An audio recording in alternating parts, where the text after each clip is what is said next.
This is the second lesson on our stoichiometry unit working with mole and mass conversions.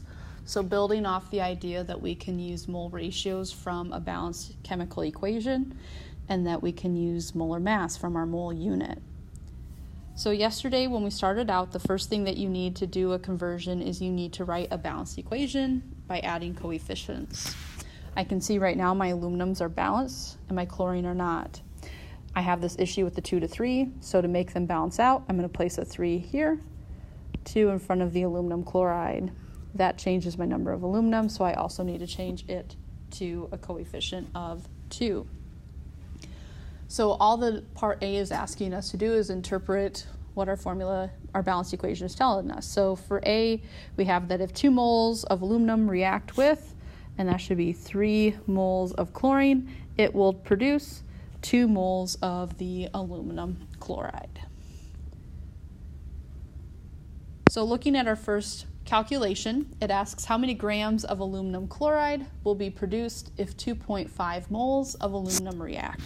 So just following yesterday's theme, we have identified our given. So we have 2.5 moles of aluminum.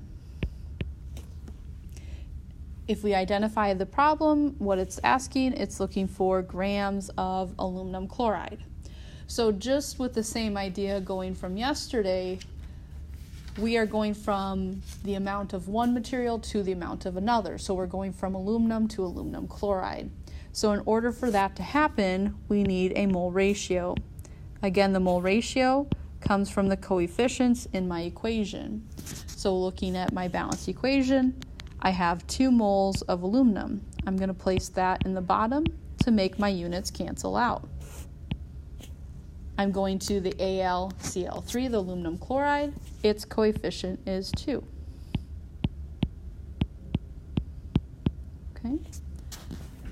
How this differs from the previous day is we are looking for grams, and so we are not done. We need to take this one step further to get it from moles of aluminum chloride to grams of aluminum chloride. So in order for that to happen, we need a molar mass. So I need the molar mass of AlCl3.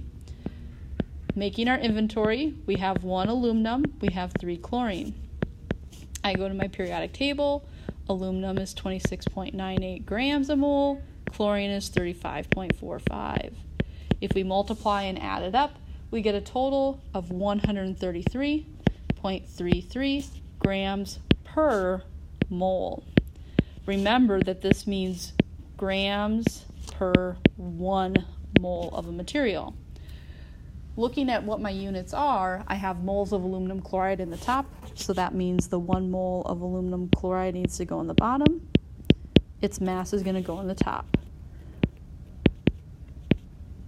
So I'm going to multiply across, then do my division step. When I work those through, I get an answer of 333.33 grams, and I can include that this is aluminum chloride, and I have solved this problem successfully. Example C is working on the same concepts. We have a given. Looking at the problem, the given is the 12.3 grams of aluminum chloride. The problem is asking for moles of chlorine. So we're working this out, and the idea is going to be pretty similar to what we did in the previous problem. But how it's different is this: the given is in grams. If you look back at the previous example, the given was in moles.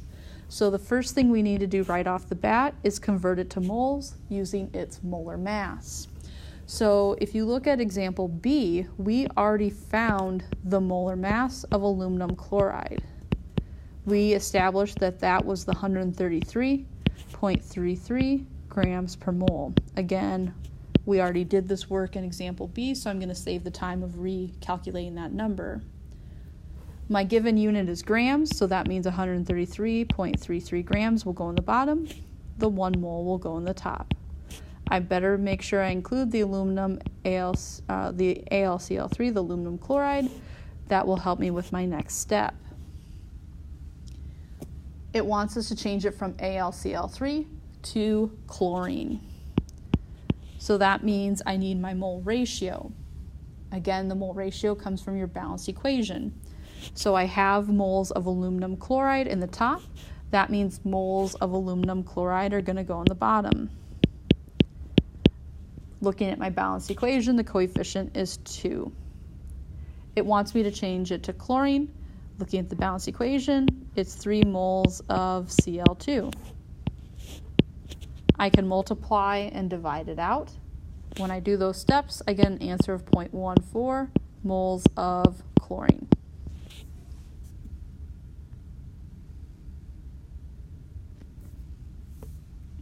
We did one last example in class, and that was letter D. Letter D asks how many grams of aluminum will react with 3.4 moles of chlorine. So I can go ahead and start working out the components. That I'm starting with 3.4 moles of Cl2. The problem is asking for grams of aluminum. So that means for this problem to work out, my very first step is my mole ratio, because I'm already in moles. This is a lot like example B. So I'm going to develop a mole ratio between the two elements I'm working with, chlorine and aluminum. The coefficient, because I have chlorine to start with, chlorine needs to go in the bottom. The coefficient is 3. So 3 moles of chlorine is going to go in the bottom. I'm changing it to aluminum, so 2 is going to go in the top because my coefficient in the balanced equation for aluminum is 2. I can cancel out my moles of chlorine, and I'm left with moles of aluminum. I have one last step to go because this problem asks specifically for grams.